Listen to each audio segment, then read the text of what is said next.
I want to go to Joel Pollak, senior editor-at-large of Breitbart, and of course, host of Breitbart News Sunday, right here, Sunday nights from 7 to 10 Eastern. Joel, how are you, sir? I'm great. How are you? Good. We haven't talked in a long time, and I apologize for that, but it's good to hear your voice. We have a lot to talk about here, but I'd love to get your take on TikTok. As you heard, every single caller today has said they're against banning TikTok. That's interesting. Well, in my household, we've banned TikTok. I mean, I haven't let my kids use TikTok. I don't have it on my phone. My wife doesn't have it on her phone. And we don't have smartphones for our kids. Our eldest is 12, and she's at a school where a lot of the kids do have smartphones. We have given her a phone that we call a dumb phone, but it basically just does text messages and phone calls. We have seen in other children the effect of using a smartphone.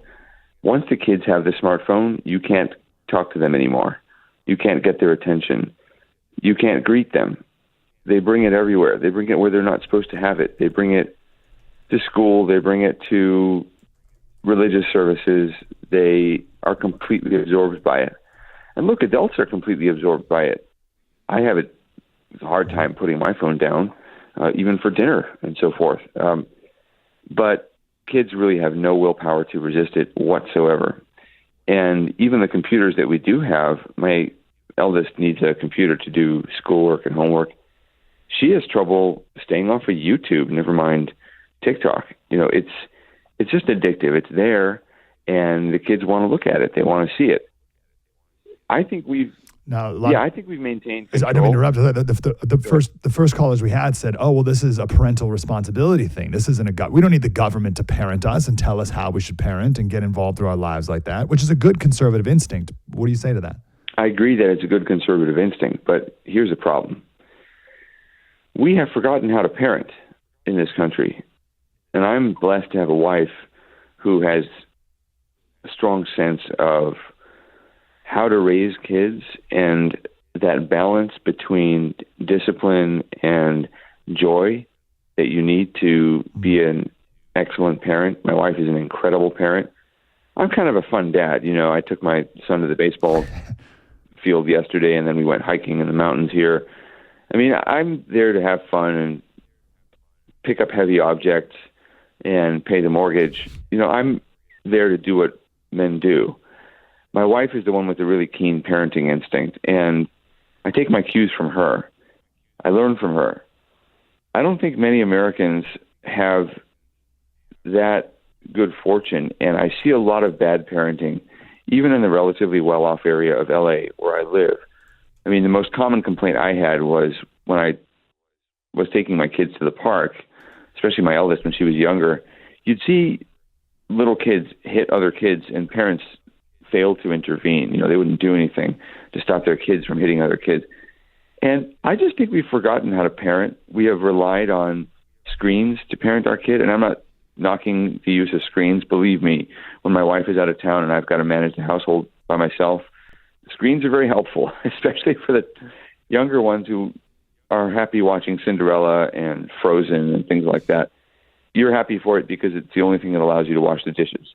So I'm not knocking that, but we do rely on screens a lot, and we leave out the other stuff. And I think that maybe a ban is helpful for us to take a breather as a society and to collect ourselves and get back to where we need to be culturally, and for us to look to churches and to people who can really lead us out of the mess that family life has become over the last 20, 30 years. So I'm generally against banning anything, but TikTok is not just a platform and it's not just free expression. It's enemy propaganda. Okay? We do need to make sure that the messages entering our children's minds are the messages that we want them to have. And I do agree that parents shouldn't buy their kids smartphones when they're young, and they need to keep TikTok off their phones. I think TikTok is bad for grown-up phones because it has all kinds of data problems. And look, it is addictive. I mean, I find Instagram addictive enough that for a while, until recently, I wouldn't let myself look at Instagram during working hours because you just get sucked in and you start scrolling, and Instagram serves up exactly what the algorithm thinks you need. And some of the stuff on Instagram I wouldn't want my kids seeing. But at least Instagram is an American-owned company, and they have some standards and whatever. I mean, I'm not a Mark Zuckerberg fan. I'm not a huge fan of Facebook as a company, but there's some sense that it's our company. And we can work. We can work with them, not the communists. Yeah, and the communists hate Facebook. I mean, they have not allowed Facebook to work in China. So, I think that we need to keep their propaganda out of our country. The thing that bothers me the most about it is that they can decide what goes viral.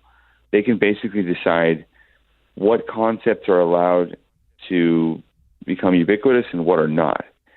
And that's the problem.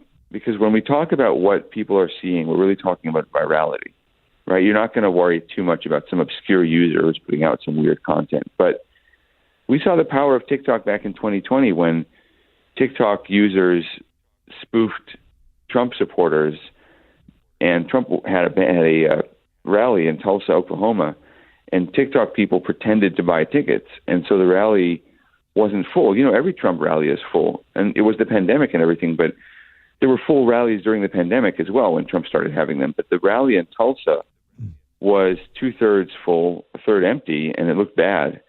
And that happened because TikTok users encouraged each other to fake that they were buying tickets, and they bought tickets, or they reserved for tickets for the rally, and then they didn't show up. So China allowed that to happen. China used TikTok in 2020 already to interfere in our elections and to circulate false messages. So I think we have to be careful. I mean, look at the Israeli-Palestinian conflict.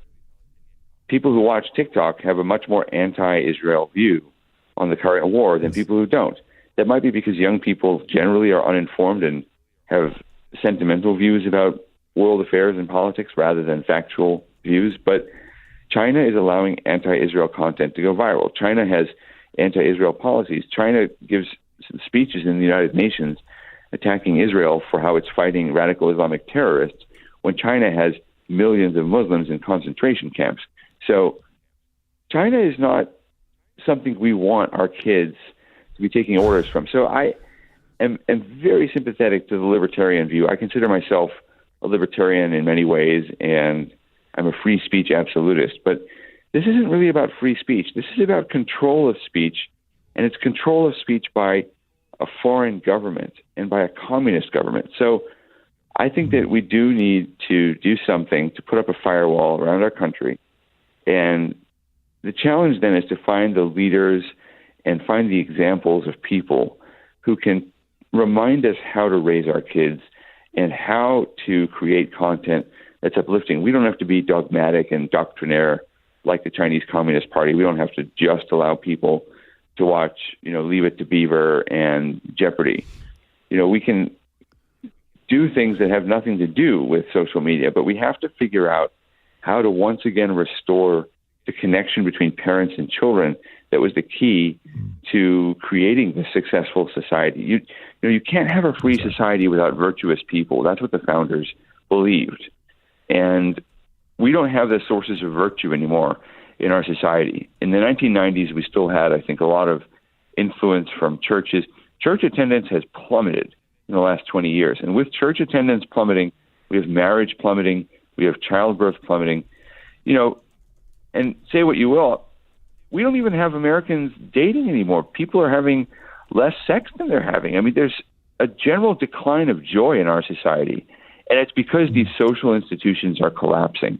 And by the way, that church attendance was 2 hours a week.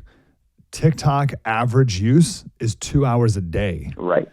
So think of the influence that each of those even have. So we need to do something. I don't think the government needs to control what parents tell children, but we do need to restore our culture, or we're not going to survive. I mean, freedom depends on, if you'll permit the term, freedom depends on a Christian civilization, maybe lowercase c, maybe uppercase c.